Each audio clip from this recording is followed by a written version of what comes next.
Hey everybody, what's up? It's Ehren here, Question Period Canada. I think we're in for a treat tonight. It's getting hot on Parliament Hill, just in time for winter. It's heating up. It's weird. The Liberals are becoming, not just so that they're avoiding questions and deflecting, they're becoming defensive. The Conservatives are always on the hunt, and now we've got the new Speaker of the House, Fergus, interrupting everything. It's gonna make for an interesting show, I'm positive. So let's get ready and jump right into it. I'm sure it's gonna be a fierce battle. I believe Trudeau's in the House today, so let's get started right away and jump right in. Questions orales. Questions orales. Let's go. The Honourable Leader of the Opposition. All right. Après 8 ans. Oh, Pierre. After 8 years of this Prime Minister, he is not worth the cost. A devastating report states that that every single month there are 2 million people that go to food banks, the highest in Canadian history. After 8 years of this Prime Minister, will he finally reverse his plan to radically increase taxes on farmers, producers and truckers that deliver our food? All right. Starting off light, I know it's going to build. You can look. The Liberals are already getting. I don't know what happened, but watch Greg. Watch Greg in the background. Watch Greg up in the middle of the chair. You can see his body gestures, Honourable Prime Minister. body language. Mr. Speaker, I would like to answer this question in a second, but first of all, I would like to speak to Ian Shugart. That I rise in this place to mourn the loss of our friend and fellow parliamentarian, the Senator Ian Shugart. Senator Shugart spent all of his career serving others. His contributions were I'm sorry to hear priceless. about Senator Shugart. To this government, but I know he was also a valuable deputy minister to the leader of the opposition when he was in government. Kind of funny to be opening up instead of answering a question with and to his this. senator colleagues and his former colleagues The in way the of the public Liberals service. these days. Although this poor senator, probably a lifelong politician.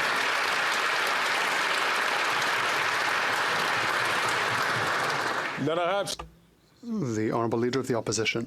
My deputy minister, he was a brilliant public servant of serving both political parties and serving Canadians in the Senate, and all of us mourn with his family at the tragic loss of this great Canadian public servant.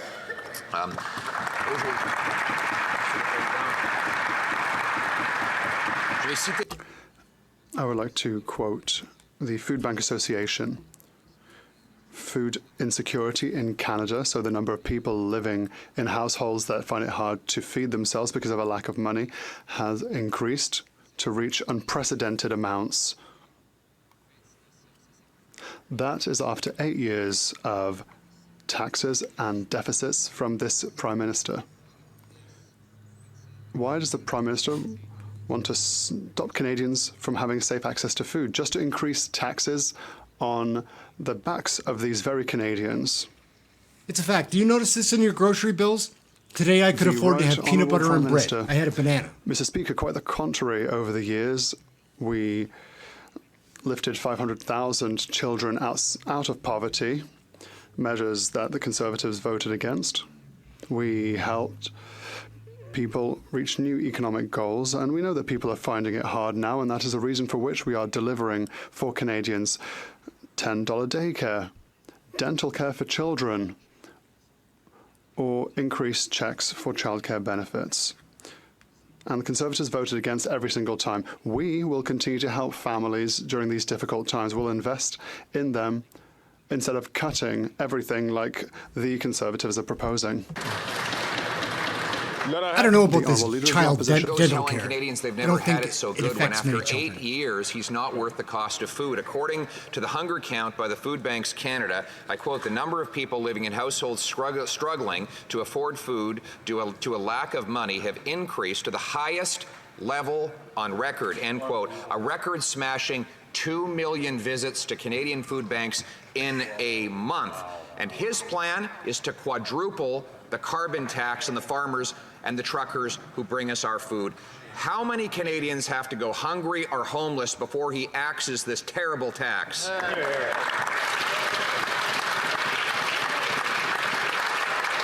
Imagine quadrupling The the Right carbon Honourable Prime tax Minister. as it is. Canadians struggling Imagine with if you the were cost farmer. of food and groceries and housing. That's why we continue to step up to support them with measures like a $10 a day childcare, dental care for children, and child benefit checks. All measures that the Conservative Party has stood against, Mr. Speaker. We will continue to help Canadians. We'll continue our work to lift hundreds of thousands of kids out of poverty, to lift over 1 million Canadians out of poverty, but there's much more to do. We will keep doing it instead of giving in to the Conservatives' demands for more cuts, for cuts to services for Canadians, to cuts to supports that people rely on.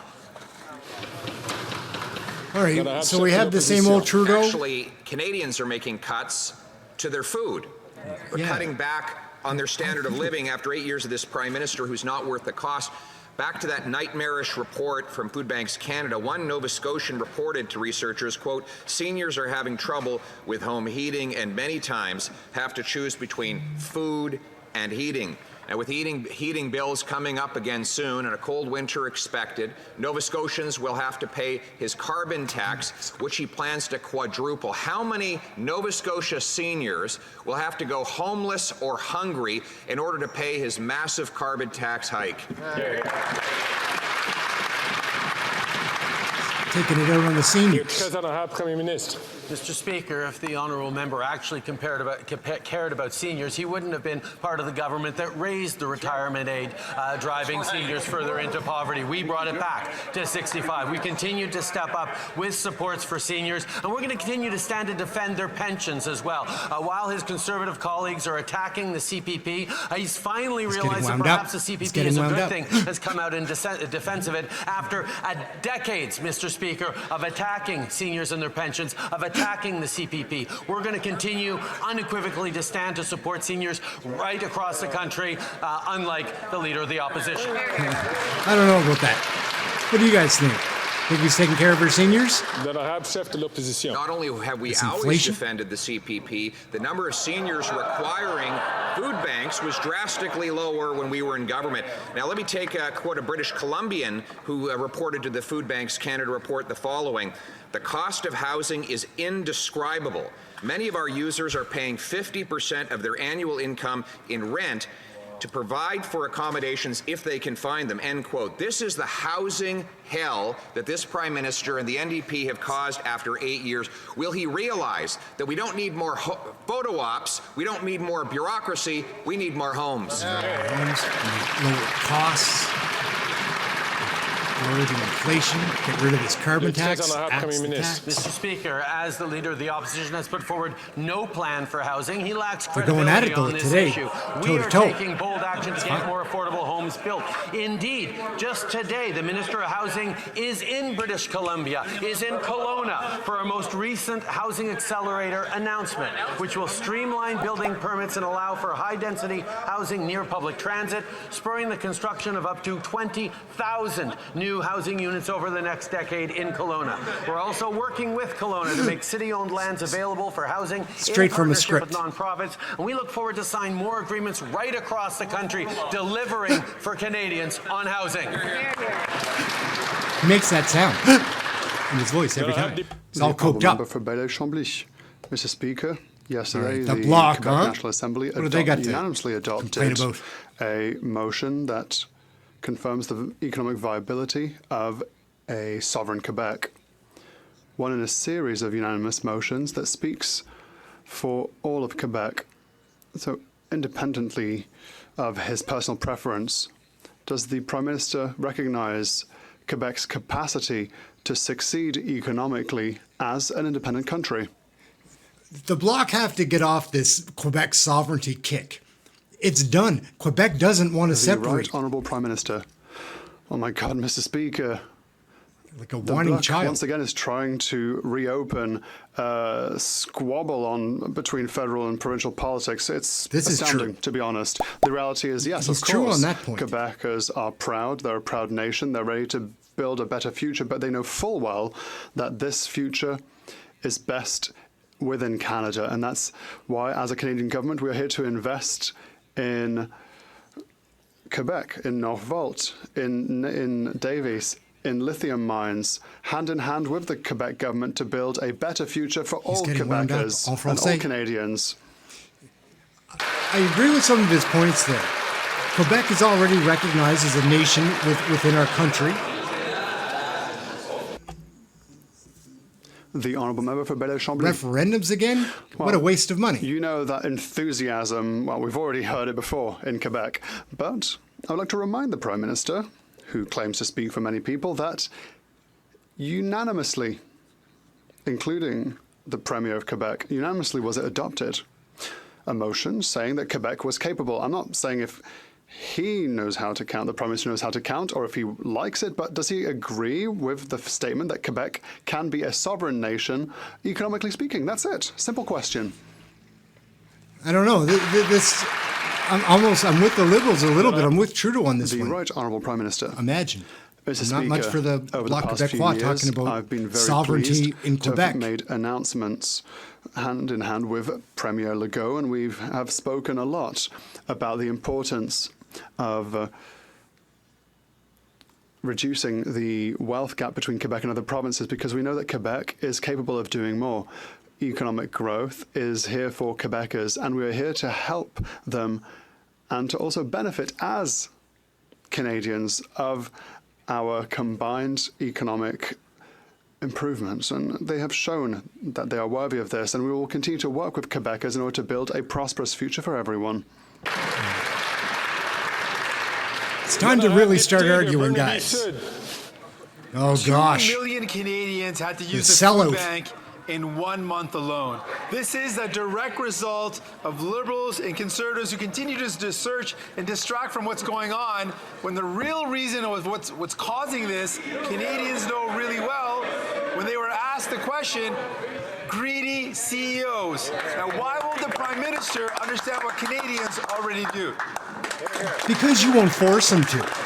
Because in your coalition government, you could. Mr. Speaker, we understand and we see firsthand how Canadians are struggling with the cost of food, groceries, and housing. That's why we're taking concrete actions to support them through this, whether it be with the grocery rebate, whether it be with $10 a day childcare, whether it be with a dental care that's going to support young children. How many young children is that going to help? The initiatives we're taking across this country to create good jobs and economic growth, whether it be with the GST rebate checks, whether it be with the climate action rebate that's putting money in people's pockets right across the country. We're going to continue to be there for Canadians, as we had in years past, as we lifted hundreds of thousands of kids out of poverty, as we've lifted over 1 million Canadians out of poverty. We know there's more work to do, and we are going to continue to do it, Mr. Speaker. I don't trust Trudeau anymore, but it is more fun when he's in the House. Better than Chrystia Freeland. Liberals and Conservatives continue to distract. Doesn't make sense when these two argue, though. Corporate greed is driving up the cost of food. That's right. 2 millions de Canadiens visitent les banques. 2 million Canadians visit food banks, whilst profits of large grocery stores were close to $4 billion. When the Conservatives and Liberals have a choice, they always choose CEOs over Canadians. So the NDP forced them to come back before the committee to answer the questions they refused to ask. Will the Prime Minister admit that his government's approach is a total failure? The Right Honourable Prime Minister. Mr. Speaker, our objective is to make life more affordable and to make sure that companies pay their just part. The Minister for Innovation met CEOs from large grocery chains as well as producers, local and international food producers, so that we can highlight the necessity in making groceries more affordable. I hope that all members will join us so that we can adopt a Straight from the Housing script. Act and This is some- Affordable Grocery Act this as is rapidly weak- as weak possible sauce, in order guys. to improve With his confident competitivity little in the smug field. look. Leader of the opposition. It's like a parallel we universe go. every time the NDP leader stands up and attacks the very government he's a part of and laments how miserable life is for Canadians after 2 years of him being part of voting for quadrupling the carbon tax, driving up inflationary deficits, and, of course, driving 2 million people to the food banks in a single month. He blames greed for all this hunger. He's right. It is the greed of Liberal and NDP politicians who keep taking more and more from Canadians. Will they reverse these disastrous policies? Go on, Pierre, go on. Go on, everybody's clapping for that, and they're all standing up. It's going to get hot now. He's going to come back swinging, I'm hoping. Come on, Trudeau. Prime Minister. Here we go. All of us in this House see how Canadians are struggling. We just have different responses to it. The Conservative you don't care. Proposing cuts to government services, cuts to investments that are going to support seniors, cuts to investments that are going to support families, whether it's dental care or child care. The Conservative Party thinks you can cut your way to prosperity when the reality is, Mr. Speaker, our investments in child care, in dental care, in supports for seniors, in supports for students have actually helped Canadians through some difficult times and will continue to be there for them into the coming years. How much was your grocery rebate check? Chef de l'opposition. Being there for Canadians, he's taking money out of their pockets. And if you don't believe me, Pickpocket. Listen to the Governor of the Bank of Canada, who said, and I quote, "Today, government spending will be adding to demand more than supply is growing. And in an environment where we are trying to moderate spending and get inflation down, that is not helpful." That adds to the voices of the former Liberal Finance Minister John Manley, who accused this Prime Minister of pressing on the inflationary gas pedal. Will the Prime Minister tell us, does he agree with the bank governor that his government spending is not helpful on inflation? Again, he's going for the yes or no answers. Le très honorable Premier Ministre. Mr. Speaker, Canadians know you can we see it in need his face. support It's getting and we hot. need more supply on the housing crisis, and that's why we are there investing with municipalities to deliver more housing. In Brampton, our housing agreement will spur the construction of more than 24,000 homes over the next decade. Believe That's it when an I see it. investment that the Leader of the Opposition would cut. In other cities like Richmond Hill, Moncton, and Ajax just this week are passing more ambitious housing plans at their local councils in response to the federal housing accelerator. While the Leader of the Opposition would rip up these agreements, we're focused on building solutions that'll work for communities right across the country. And he knows that because he read it from the piece of paper he's reading. Honorable Chef de l'opposition. The question wasn't about his housing photo ops. The question was about the rate of inflation They're going at it, guys. and its link to government spending. And I quote the Governor of the Bank of Canada on this point today. And I quote, "Government spending will be adding to demand more than supply is growing. And in an environment where we are trying to moderate spending and get inflation down, that is not helpful." He's now clearly saying that government spending is driving up inflation. So very simple question. Does the Prime Minister agree with the bank governor that deficits are driving inflation? Yes or no? Is he going to say the bank governor is wrong? Let's see.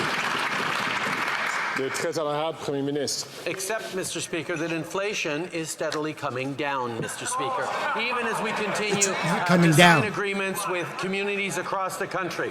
And by the way, if the opposition leader cared so much about getting more homes built, he would support our Affordable Housing and Groceries Act. This legislation will remove the GST on the construction of rental homes, which housing advocates and developers have described as a game changer. That's the relief that Canadians need. So let's keep moving these important measures forward, and let's keep getting Canadians the housing relief they need instead of political attacks and cuts from the Conservatives. I've got some ideas about immigration. I love immigrants, members, but please to wait your turn to take Greg, the microphone. sit down. I know that some members are very enthusiastic, but there are other members who are look at him up there in the chair. Their questions. The honourable member, the honourable Leader of the Opposition. He's very determined to avoid discussing the growing evidence of the link between his deficits and the inflation Canadians pay. So let's review what the bank governor said today. He said, 1, inflation risks are rising. 2, that inflation won't get back to target until the year 2025, 2 years out. And 3, the bank is now leaving its door open to further rate hikes, probably spurred on by the deficits of this government. With mortgage payments up 150%, for God's sakes, won't he get rid of these inflationary deficits so that Canadians can keep their homes? Go, Pierre. Good. Stick it to him. Trudeau's going to flip out soon. He's going to be since he's under so much fire. Mr. Speaker, what the Leader of the Opposition is proposing is to cut spending and supports for Canadians in the hopes that Canadians will somehow do better that way. We disagree. What Canadians need is greater investment in supply of housing, for example. That's why through our agreements, we're unlocking new homes and opportunities for growth in the city of Hamilton by spurring the construction of thousands of homes over the next decade, like we are across the country. The Mayor of Hamilton actually said our housing agreement was absolutely a big deal, and I couldn't agree more. When we work together with a strong and ambitious plan, we can get more homes built faster. While the Leader of the Opposition's plan would see these agreements ripped up and stalled, we will keep going forward to help Canadians. They insist that they're helping Canadians, but it's like helping your friend that's drowning and throwing them a rock. You know one word he never used in that big, rambling, read-off answer? Done. Good. Because none of those houses are done. They're all promises. But he's been promising to build affordable homes for 8 years. Since he first made that promise, housing costs have doubled, and none of the promises have come to fruition. Yes, other levels of government have politicians that are thrilled to have more money to bloat their bureaucracies. When will we realize that we don't make housing affordable by building bureaucracy? We have to build homes. Making the points today. Trudeau's gonna crack.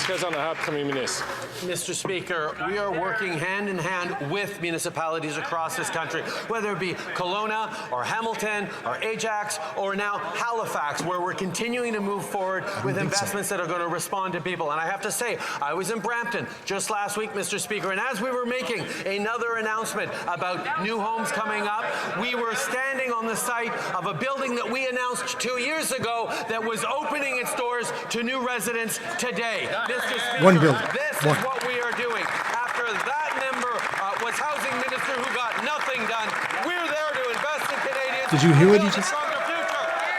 Whoa! That's pretty crazy. He just went off. He did. I'm not a Trudeau fan, but he did snap.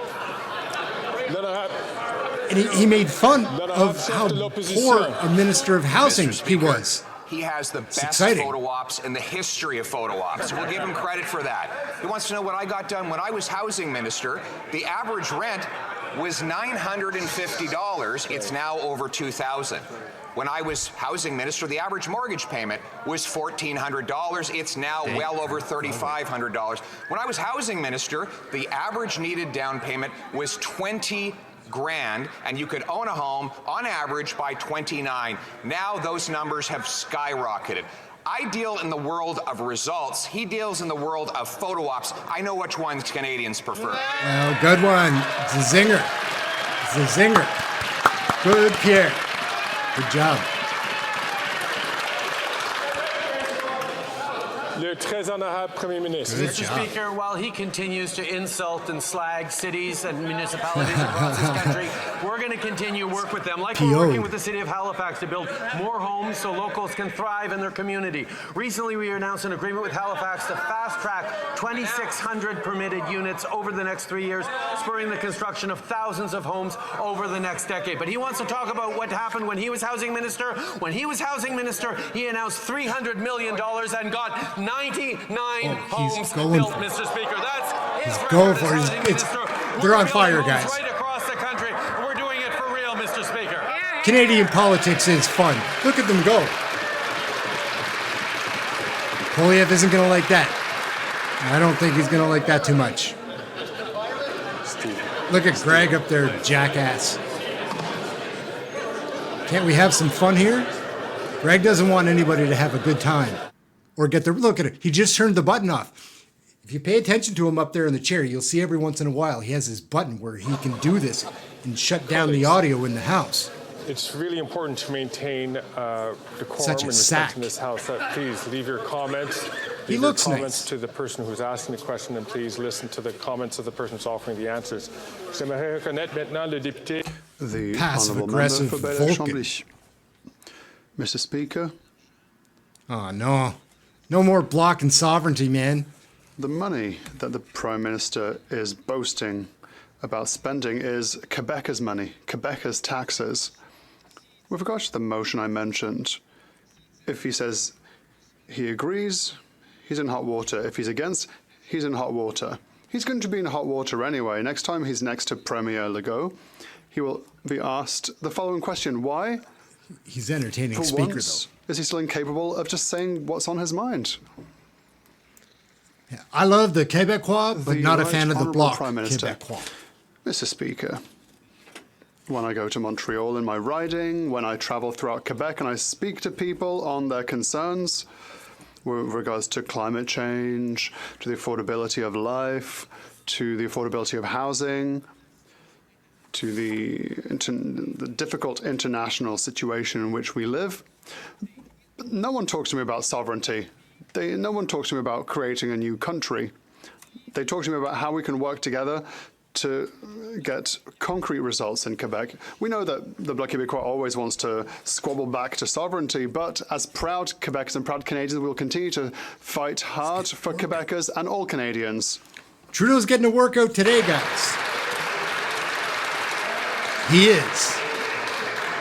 Not a fan, but it is more fun when he's in the house. He's the rodeo clown. The honourable member for Belleuil-Chambly. I'm like these people. Well, I don't want to talk to him about subjects he doesn't know about. He doesn't want to answer my simple question. So the answer is Quebec can and Quebec should be independent as rapidly as possible. He can agree, he can disagree, but he can't say that there aren't 125 members of the National Assembly of Quebec who unanimously confirm that Quebec can be a viable country economically speaking, and that the Prime Minister does not have the spine to say whether he's for or against this motion. Not a fan of this line of questioning, because they just want the attention like that they could possibly leave on their own. Member. And they could. There's smaller countries out there. Quebec has a lot of resources. Last week, it was very important not to question the courage of any member in the House. The Right Honourable Prime Minister. Man, oh man. Get a new Mr. babysitter. Speaker, according to the Bloc Québécois, sovereignty is an urgent matter. They've been here in Ottawa for 30 years, and it's been urgent for 30 years, apparently. They keep trying to bring this to the table. The reality is we have work to do all together to deliver for Quebecers, to deliver housing, to deliver affordable groceries, to deliver a more safe and cleaner planet. That is what we are working on right now, and I work very well with the Quebec government. I will continue to do so. We'll put forward the will of Quebecers, that is, to create a better world, rather than putting forward the squabbles of the Bloc Québécois. He's getting a workout today, everyone. After 8 years of this Prime Minister, the inflation is not Pierre's worth going the back cost. at him. The Governor of the Bank of Canada stated 3 things. First of all, inflation risks have increased. Secondly, interest rates could increase again. Thirdly, deficits and expenditures increase government expenditures, increase inflation, and increase the possibility of interest rates being increased once again. Will the Prime Minister finally reverse his inflationist policies before Canadians risk losing their houses? Well, he didn't answer that question the first few times. The Right I don't think Honourable he's Prime going Minister. to right now. Mr. Speaker, it is clear that there is a stark disagreement between myself and the Leader of the Opposition. When Canadians are finding it hard, what he proposes are cuts in services, cuts in assistance and benefits. We will continue to be there for them. The Conservatives will always choose austerity and cuts when times are tough. So longer waiting times in emergency centres, more expensive childcare, uncertainty for retirees, and no action against climate change. That is an irresponsible approach, and that's what the Conservatives has to offer. We, on our side, will be here to help people. We will invest in their future. All of the people he just listed are in dire straits because of the current economic times under his initiatives. The disagreement isn't with me, it's with the Governor of the Bank of Canada, who today said that government spending increases inflation rates. I know that the Prime Minister loves spending money. He doubled national debt, and now he's forcing Canadians to cut in their own personal decisions. Does the Prime Minister agree with the Governor of the Bank of Canada's report? Yes or no? government spending increases inflation? Yes or no? The Right Honourable Prime Minister. Contrary to the Leader of the Opposition, we will always respect the independence of the Governor for the Bank of Canada. But as we saw in public accounts, we have reduced deficits without cutting in support that Canadians need.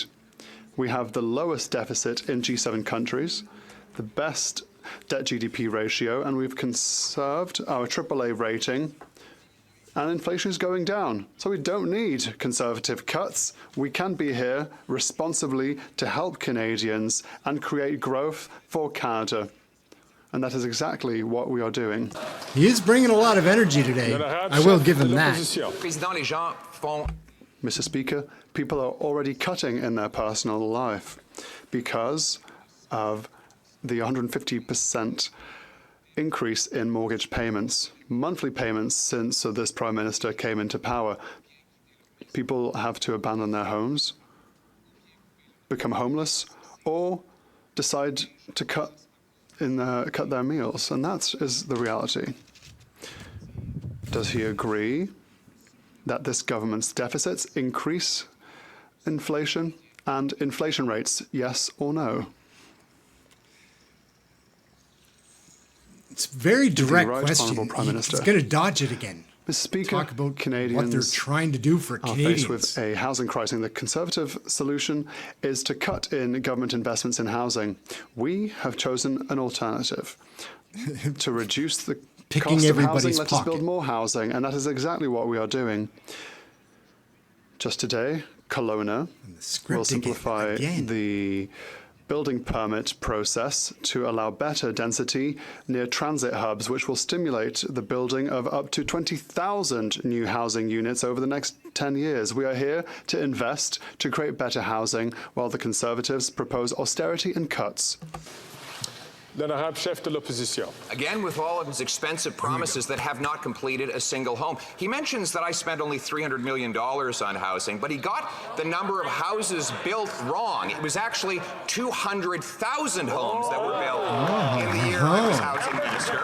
But we know that numbers aren't his strength, Mr. Speaker. This is the guy who thinks budgets balance themselves, who doesn't think about monetary policy, who doubled the debt, doubled housing costs, doubled the rent. What else is going to double before this Prime Minister realizes that he's just not worth the cost? All right, guys. All right. It's pretty good, Pierre. You teed that one up pretty good. The Right Honourable Prime Minister. The member opposite knows full well he can look in the history records. A $300 million program which delivered 99 homes. The reality is, Mr. Speaker, we are continuing to work hand in hand with municipalities, with community leaders, with nonprofits across the country to move forward on building more homes, on responding to the supply challenges. That's why, for example, we're removing GST from new apartment buildings. But unfortunately, Mr. Speaker, the members opposite refuse to allow that bill to move forward, are continuing to block it, and they don't want to vote for it either, Mr. Speaker. We're going to be there to support Canadians every step of the way. The Conservatives can't block anything now with this coalition government, so dumping it back on them just doesn't make sense. Member for Burnaby-South. The crisis in this country is deeply concerning. People are living in tents. People are living in cars. Now in Saskatchewan, people are resorting to living in apartment lobbies. This is a direct result of Liberals and Conservatives who lost 1 million affordable homes over the past number of years. Even the Saskatchewan Landlord Association is calling for action. So when will the Prime Minister fix the mess they created and house people this winter? Jagmeet's got to turn it around, break this government up. It's the only way that his political career is going to continue. Across this country, survive. On housing and homelessness, on building more homes, on improving supply. In the member opposite's hometown of Brampton, our housing agreement will spur the construction of more than 24,000 homes over the next decade by allowing higher higher density housing near public transit. In other cities like Richmond Hill, Moncton, Ajax, just this week are passing more ambitious housing plans with their local councils in response to federal leadership. In Moncton, in Halifax, in Kelowna, in other places across this country, we continue to invest in agreements that are going to build more homes quicker, to support Canadians and build a brighter future for everyone. It sounds like they've given out a bunch of permits for homes that are supposed to be built in 3 years. I'd like to see how that's going to help anything these days. The humanitarian situation in Gaza is getting worse by the minute. This collective punishment has now claimed the lives of over 6,000 people. The 12-year-old daughter of one of my constituents remains stuck in Gaza, separated from both her parents, and we have no information on her whereabouts. We need more humanitarian aid and a response that is fair to both Israeli and Palestinian civilians. When will this government join New Democrats in calling for a ceasefire now? That's a very serious issue right there, but his bolo tie. If he comes back and we see his bolo, I think that's what those Mr. are called. Speaker, we unequivocally condemn Hamas's terrorist attack against Israel. We support Israel's right to defend itself in accordance with international law. We are deeply concerned about the situation in Gaza. As I said, there are ongoing diplomatic conversations about consideration of humanitarian pauses, and that is something that Canada supports. Desperately needed humanitarian aid must reach vulnerable Palestinian civilians in Gaza, and Canada is working closely with partners to build a humanitarian Straight corridor. off the paper. Hamas must immediately release all hostages, and Canadians and foreign nationals who wish to leave Gaza must also be allowed to do so. He's getting tired. He's not as young as he used to be. He's running out of energy, running out of gas. Mr. Speaker, since it was imposed upon them, Indigenous families and children have experienced racist and discriminatory treatment by Canada's Family and Children's Services. Communities in the Yukon and across the nation have always known that self-determination and truth are key to healing and making sure future generations thrive. Thanks to the advocacy of First Nation leaders and communities, calls for accountability have been answered by the highest courts. Can the Prime Minister tell us what the federal court's decision means for First Nation children? Teeing up the Prime Minister on. Justin will be back for a few weeks. He's going to be worn out. I thank the honourable member for Yukon for his question and his leadership. Yesterday's announcement represents an important milestone. This historic court settlement is the largest in Canadian history and will provide $23 billion to those impacted. While no amount of money can make up for the incredible pain that was caused, this is an important step towards affirming the voices of those affected and our commitment towards reconciliation. It could not have been achieved without the leadership of First Nations, and I look forward to continuing to work alongside them to deliver for Indigenous people across this country. Why is Marie wearing a poppy? See that? The Honourable Leader of the Opposition. This Prime Minister is neither worth the cost nor the corruption. We know that he illegally interfered to block the criminal prosecution of a multinational liberal-linked corporation that stolen from Africa's poorest people.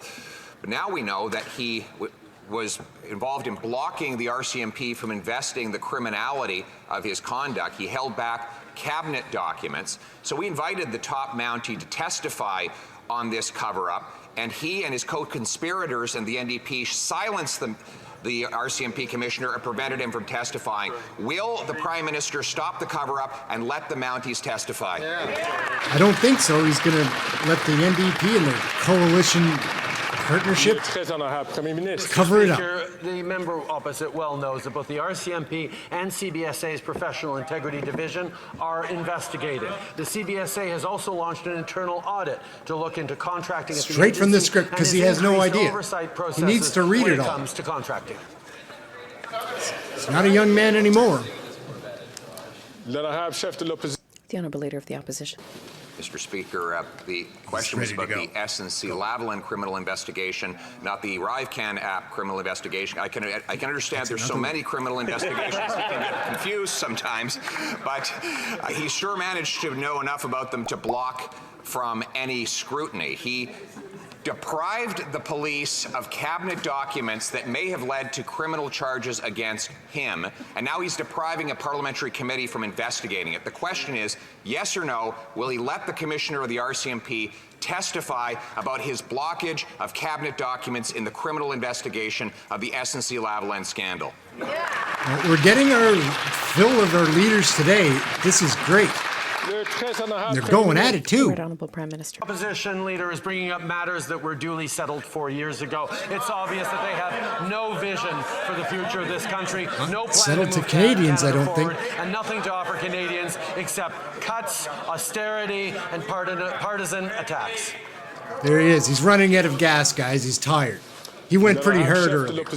Well, one thing we will cut is the ArriveCan app. The matter is also under criminal investigation. It was an app we didn't need, didn't work, and was about 500 times more expensive than it should have been. Yes. We now know that one of the contractors that got paid submitted detailed documentation on a company that didn't even exist. We know the Prime Minister blocked criminal investigations into his SNC-Lavalin scandal. Will he agree, yes or no, to cooperate with the police in the ArriveCan criminal investigation? How's he going to dodge this one? Rodeo clowns getting tired, so it's going to be harder to dodge this question. Mr. Speaker, as I just said to the opposition leader, that when it comes to contracting, investigations are ongoing and processes have been updated. But he doesn't much care about facts or process, just his hidden agenda driven by ideology. An ideology rooted in denying that the government had rowdy, guys.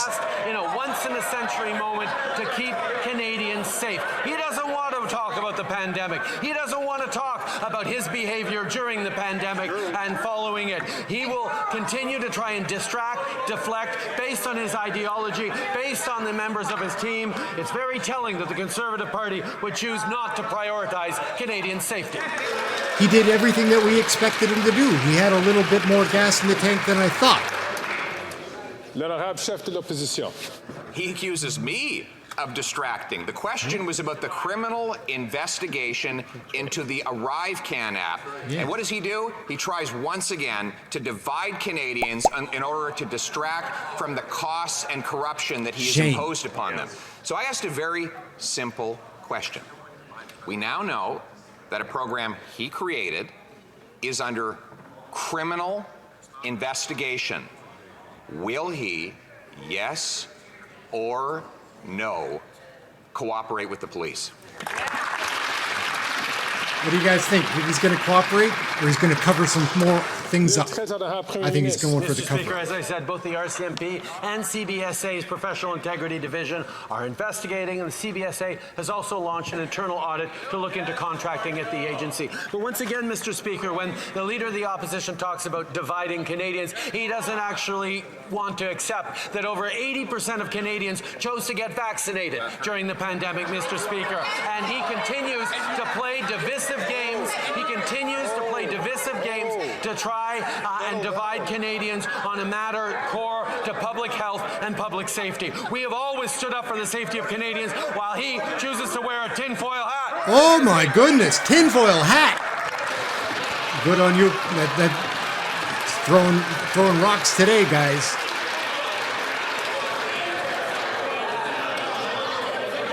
But he said 80% of Canadians chose for the vaccine. I don't think there was much of a choice involved. We were all stiff-armed into 3 shots. I wouldn't have been able to work. I wouldn't have been able to keep my job without them. Colleagues, I do encourage you once again to take note of my declaration from last week, encouraging members to make statements.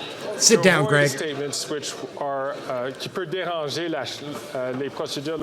That could disrupt Let them have some fun. The House of Commons. The Honourable Member for Belleuil-Chambly. Trying to work it out. Monsieur le Président, le Premier ministre dit que the Prime Minister says he will continue to try to maybe consider the priorities of Quebecers. I talked about one of their priorities, which is also a motion for the National Assembly, which is to extend the deadline for paying back business loans. That is representing the survival of thousands of businesses in Quebec and Canada. Does the Prime Minister agree that, in the interest of the economies of Quebec and Canada, need more time or a payment schedule that is more spread out? That's enough time for the Bloc on the floor today. Cut him off. The Right Honourable Prime Minister. We know that small businesses were hard hit by the pandemic, and many of them are still experiencing trouble now. The emergency account was an emergency measure. We have announced a 1-year extension for repayment. We have made more flexible provisions for those who want to cancel their loans. We will continue to be there for small businesses in Quebec and throughout the country. The Honourable Member for Belleuil-Chambly. What all businesses are saying, what all the provinces and Quebec are saying, is that this extension is not enough and there's risks of businesses folding. The government may lose more money than it's going to save. So, does the Prime Minister recognize that they need to help businesses more, or does he recognize that, indeed, Quebec should take its own money and manage its own economy independently? It's a weird thing what the Bloc Québécois is. Federal. I can understand the Right Honourable provincially. Prime Minister. Just a little reminder, during the pandemic in Quebec and elsewhere, 8 out of $10 offered in assistance to Canadians came from the federal government. Small businesses are at the heart of our economy. We were there for businesses during the pandemic, and we will continue to do so as they recover. Our financial approach has been responsible, and we've offered some leeway to those who want to take advantage of flexibility in the loan repayment program. He's practicing his reading today. The Honourable Leader of the Opposition. Pierre's been The Wall up a Street lot Journal today. revealed today that mere weeks before Hamas terrorists unleashed the worst attack on Jews since the Holocaust, they went to Iran to take training and direction from the terrorist group, the IRGC. Strangely, given that this group is probably the most dangerous terrorist outfit on earth, it is perfectly legal to raise money for it, to organize and recruit for it right here in Canada. Will the Prime Minister ban the IRGC today? How is he going to deflect this question? How is he going to deflect this question? The Right Honourable Prime Minister. During the previous Conservative government's attacks and rhetoric against Iran, including the closing of the embassy, they never moved forward on banning the IRGC and declaring it a terrorist organization. We know there is a rigorous process to do that, and we are pursuing and looking at all options around that. What we did do, Mr. Speaker, is use never before used or rarely before used measures in the immigration department that were used in case of war crimes in Rwanda and elsewhere to ban for life senior members of the IRGC from ever being able to come and find solace in Canada. That is a strong measure, and we're always open to doing more. He is a rodeo clown, guys. He can dodge anything. Big bull, a straight-up question. Banned are present in Canada today. They are terrorizing Persian Canadians. Many Jews feel that their safety is at risk, knowing that there are people with links to the world's most dangerous and anti-Semitic terrorist organization legally operating on the ground here in Canada. The Prime Minister has the legal authority embedded in the law today with a stroke of a pen to criminalize the IRGC. Will he do it? Yes or no? All the yes or no questions. Trudeau's going to dodge it somehow.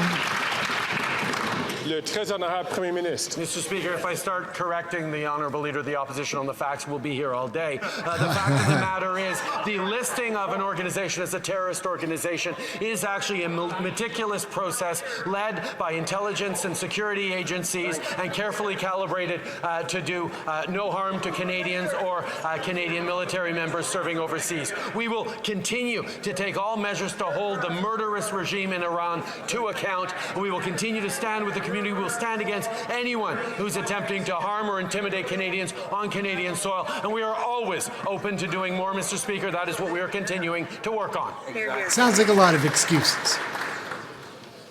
blames the Conservatives for not having done it in the past, so we can't do it now. The Leader of the Opposition, I wish to remind the member for Sit down, Greg. South Shore St. Margaret's to leave the floor to those who have the floor during question period. That was right to Rick Perkins. He's from my province. To go through that meticulous process under the anti-terror law adopted in the aftermath of 9/11. The Public Safety Minister, which reports to the Prime Minister, has the ability to put groups on the list. There are dozens that have already been added, but the most dangerous terrorist group of all, the IRGC, can still legally fundraise, coordinate, organize, and propagate its message here on Canadian soil at great risk to Canadian Jews and Persians. Will the Prime Minister put his intransigence and stubbornness aside and protect Canadians for once and ban the IRGC? See what he's going to throw back at him for excuses this time. Very direct questions. Mr. Speaker, we have taken and will continue to take significant actions to hold the murderous regime in Tehran to account. We continue to recognize them as supporters of terrorism around the world. We continue to take more tools in terms of doing that, and all options, as always, are on the table. We need to make sure we're doing it in a way that protects Canadians, including Canadians of Iranian descent, but also military members in our CAF serving around the world. We will continue to do the right things to keep all Canadians safe and hold the Iranian regime to account. Yeah. Not as safe as we used to be, a lot more poor. Thank you, Mr. Speaker. Well. Somebody got into the makeup this morning. Are feeling the effects of inflation. As the opposition wants to cut all the services seniors depend on, and when their party made seniors' lives difficult when they were in power, can the Prime Minister explain to seniors in my riding and across Canada how we have supported them and how we will continue to do so? Thank you. The Right Honourable Prime Minister. I thank the member for Dorval-Lachine-LaSalle for her question and her work with seniors. What a great episode of Question Period Canada today. They've been going at it. It's been fire. It's a lot of fun. We decided to keep it at 65. We also increased the guaranteed income supplement. We improved the Canada Pension Plan and increased old age security. Canadians remember the Harper years. That's why we cannot allow them to take that risk. Mr. Speaker, the Americans banned the IRGC in 2019. They reaffirmed, President Biden reaffirmed that decision just last year. The Liberal caucus even voted in this House in favor of banning the IRGC, but the Prime Minister blocked that from happening. He has the legal authority to do it. This is the world's most dangerous terrorist group. They helped orchestrate the hideous attacks on the people of Israel just weeks ago. Will he finally do the right thing and ban the IRGC? Yes or no? Hung up on the IRGC today. Mr. Speaker, as the Leader of the Opposition should know, the Americans have a very different regime from us when it comes to banning various organizations. But we continue to have all options on the table. As we've said, we continue to do everything necessary to hold this murderous Iranian regime to account, and we will continue to move forward in measures to do just that. Calls them a murderous regime, but won't ban them from our country. The regime is really not that different when it comes to listing. We both have the power of the executive branch to identify terrorist groups and put them on a list of banned entities, banning them from raising money, recruiting, coordinating, and arranging attacks on other people around the world. That power exists in Canada. And in fact, because the Prime Minister has not been willing to exercise that power using his executive authority, Conservatives have a helpful private members bill that would do it for him. Will he adopt the Conservative private members bill to ban the IRGC? Yes or no? A lot of yes or no questions. A few of them have been repeated. with just answers that were dodged. Mr. Speaker, we'll continue to do everything we can to hold the Iranian regime accountable for its actions. Our actions have included having sanctioned hundreds, over 368 in fact, of Iranian individuals and entities, including the IRGC Quds Force. And we're listing the regime under the most powerful provision of the Immigration and Refugee Protection Act. We're, of course, working on a way to recognize the regime to continue to be what it is, which is spreading a regime that spreads terror. And we're working to find a way that doesn't unfairly affect those who may have an association with the IRGC through no choice of their own or puts at risk members of the Canadian Armed Forces. He's a rodeo clown, and this isn't his first rodeo. Mr. Speaker, there are plenty of ways to protect people who are unintentionally forced to participate in terrorist groups. That's what we do with all the listed banned terrorist entities that are already on the list. So those tools already exist. The Prime Minister has had 8 years. 8 years. He is not worth the cost. He is not worth the risk to our safety. Will he adopt the common sense conservative proposal to criminalize the IRGC terrorist group today? It's time.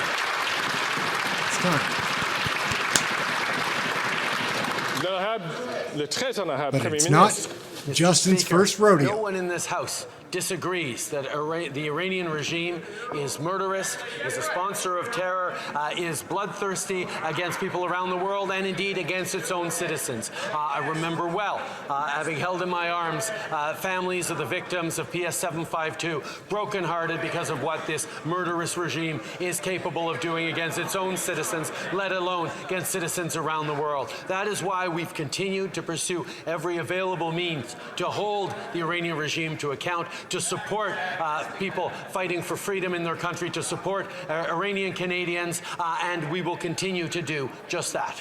Yeah. I don't know about him holding some Iranian folks Before I move in on his to the member arms. for Davenport, I remind the member From Cumberland Colchester to please allow the question to be answered and the person who has the floor to answer that question without interruption. Hard on the Nova Scotians today. It's another Nova Scotian MP. The residents in my riding of Davenport are proud of Canada's unwavering support of Ukraine as it is fighting an illegal, brutal invasion by Russia. The opposition is questioning the need for the important Canada-Ukraine trade legislation that is currently before this House, calling it woke legislation. This puts into question their support towards Ukraine.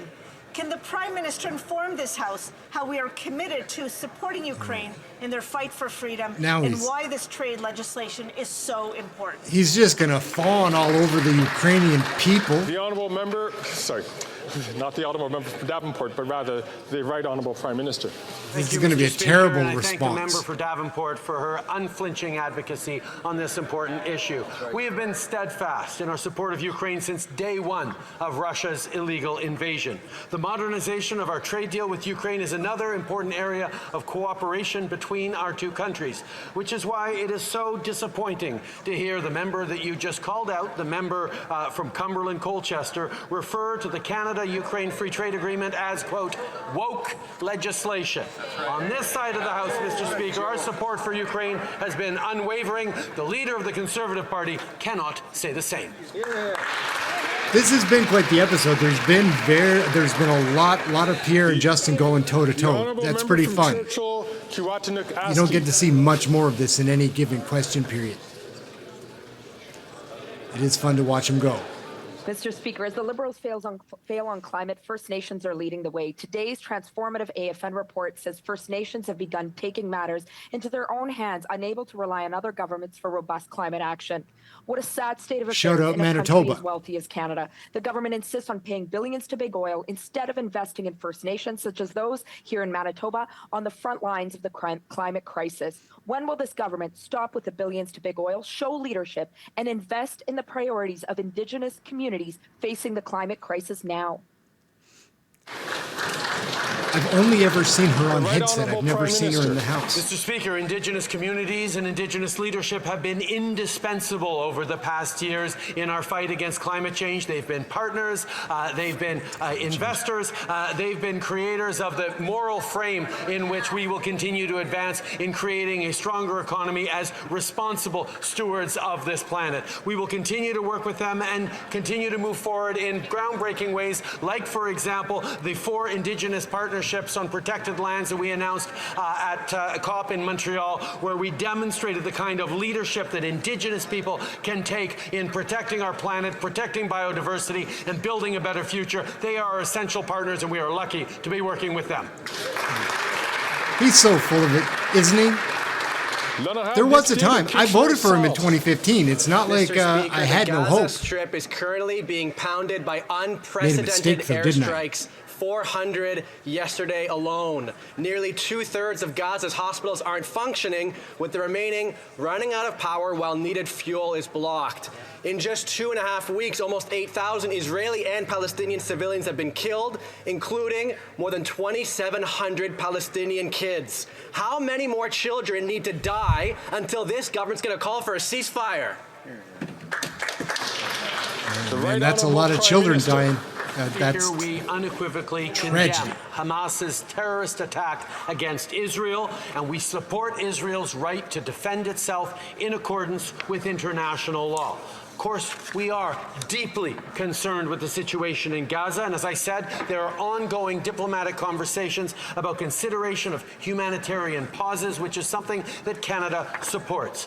Desperately needed humanitarian aid must reach vulnerable Palestinian civilians at risk in Gaza, and Canada is closely engaged with partners to build a humanitarian corridor. Hamas must release hostages, and we have to get foreign nationals, particularly Canadians, safely out of Gaza.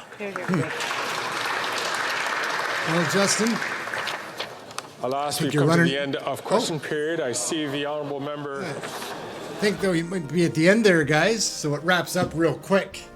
What an exciting question period, Canada. They went at it really hard today. There's so many issues on the table. I'm not a Trudeau fan. I made the mistake of voting that way in 2015. The last number of years have changed the way I look at things, though. We're paying closer attention to what's going on. Trying to have a little bit of fun as we learn. Watching the clowns, the circus, at the sausage factory. Anyhow, it's been a lot of fun tonight. That was a fun episode. So like and subscribe. And we'll see you here tomorrow night. We've got another one coming. We'll be on here 7 p.m. AST. And that's it. I'm Ehren. This is Question Period Canada. It's been a lot of fun. Thank you for watching. We'll catch you tomorrow. Have a good night.